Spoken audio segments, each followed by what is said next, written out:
Hello friends, welcome to rjjamunakitchen. இன்றைக்கி நம்மளோட சேனலில் ரொம்பவே சூப்பரான ஒரு டெசர்ட் ரெசிபி தான் பார்க்க போகிறோங்க. Fruit custard. இது குழந்தைங்கள்லேருந்து பெரியவங்க வரைக்கும் ரொம்ப விரும்பி சாப்பிடுவாங்க. குழந்தைங்க பழத்தை தனியாக கொடுத்தோம் அப்படின்னா சாப்பிட மாட்டாங்க. இப்படி செஞ்சு கொடுத்தீங்க அப்படின்னா ரொம்ப விரும்பி சாப்பிடுவாங்க. வீடியோக்குள்ளே போகிறதுக்கு முன்னாடி நம்மளோட சேனலை சப்ஸ்கிரைப் பண்ணிக்கோங்க. வாங்க வீடியோக்குள்ளே போகலாம். கஸ்டர்ட் ஃப்ரூட் செய்கிறதுக்கு ஒரு 1/2 லிட்டர் வந்துட்டு நல்லா திக்கான பால் சேர்த்துக்கலாம். சேர்த்துட்டு இது நல்லா சூடு ஏறுற வரைக்கும் கொதிக்க விடலாம். கஸ்டர்ட் பவுடர் ஒரு பவுலில் 2 ஸ்பூன் சேர்த்துக்கலாம்.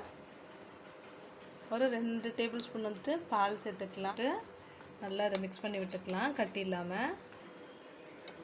பாருங்கள், இந்த மாதிரி கட்டி இல்லாமல் நம்ம இந்த மாதிரி எடுத்துக்கணும். மீடியம் ஃப்ளேமில் வச்சுக்கோங்க. நல்லா சூடேறிடுச்சு. இப்போ நம்ம மிக்ஸ் பண்ணி வச்சுருக்கிற கஸ்டர்ட் பவுடரை கொஞ்சம் மிக்ஸ் பண்ணிக்கலாம். அதில் சேர்த்துட்டு நல்லா கைவிடாமல் மிக்ஸ் பண்ணலாம், கட்டி பட்டுரும். ஸோ மிக்ஸ் பண்ணிகிட்டே இருங்க. மீடியம் ஃப்ளேமில் வச்சுக்கோங்க. நல்லா மிக்ஸ் பண்ணி விடுங்க. நான் ஒரு 5 டேபிள் ஸ்பூன் சுகர் வச்சுருக்கேன். இதை இது உள்ளே நான் சேர்த்துக்கிறேன். சேர்த்துட்டு இது ஒரு வாட்டி நல்லா மிக்ஸ் பண்ணி விட்டுக்கலாம்.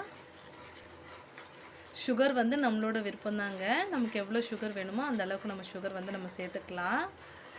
இது கொஞ்சம் நல்லா திக்காகட்டும். திக்காகிற வரைக்கும் கிளறி விட்டுக்கலாம். அவ்வளோதான், இது கரெக்டாக இருக்கும். நம்ம இப்போ ஸ்டவ் ஆஃப் பண்ணிக்கலாம். இப்போ எடுத்து ஒரு பவுலில் நம்ம மாற்றிக்கலாங்க. ஏன்னா ஆறணும், அதுக்காக எல்லாத்தையும் சேர்த்துட்டு இதில் உடனே நம்ம ஃப்ரூட்ஸ் நம்ம சேர்க்கக்கூடாது. இது நல்லா ஆறுனதுக்கப்புறம் நம்ம ஃப்ரூட்ஸ் சேர்த்துக்கோங்க. பாருங்கள், நல்லா ஆறிடுச்சு. இப்போது நம்ம ஃப்ரூட்ஸ் சேர்த்துக்கலாம். நமக்கு என்ன ஃப்ரூட்ஸ் வேணுமோ அந்த ஃப்ரூட்ஸ் சேர்த்துக்கலாம். ஆப்பிள், கிரேப்ஸ், பிளாக் கிரேப்ஸ், மாதுளப்பழம் சேர்த்துட்டு மிக்ஸ் பண்ணி விட்டுக்கலாம். நல்லா இதை ஃப்ரிட்ஜில் ஸ்டோர் பண்ணிவிட்டு அதுக்கப்புறம் சாப்பிட்டோம் அப்படின்னா அவ்வளோ டேஸ்ட்டாக இருக்கும். இப்போ இதை ஒரு சர்விங் பவுலுக்கு நம்ம மாற்றிக்கலாங்க. அவ்வளோதான், அருமையான ஃப்ரூட் கஸ்டர்ட் சூப்பராக ரெடி ஆகிடுச்சு. பாருங்கள், எந்த ரெசிபி உங்களுக்கு பிடிச்சிருக்கோம் அப்படின்னு நினைக்கிறேன். பிடிச்சது அப்படின்னா நம்மளோட சேனலை சப்ஸ்கிரைப் பண்ணிக்கோங்க. லைக் பண்ணுங்கள், ஷேர் பண்ணுங்கள். நெக்ஸ்ட் ஒரு இன்ட்ரெஸ்டிங்கான வீடியோவில் உங்களை நான் பார்க்குறேன் ஃப்ரெண்ட்ஸ். தேங்க்ஸ் ஃபார் வாட்சிங். பாய்.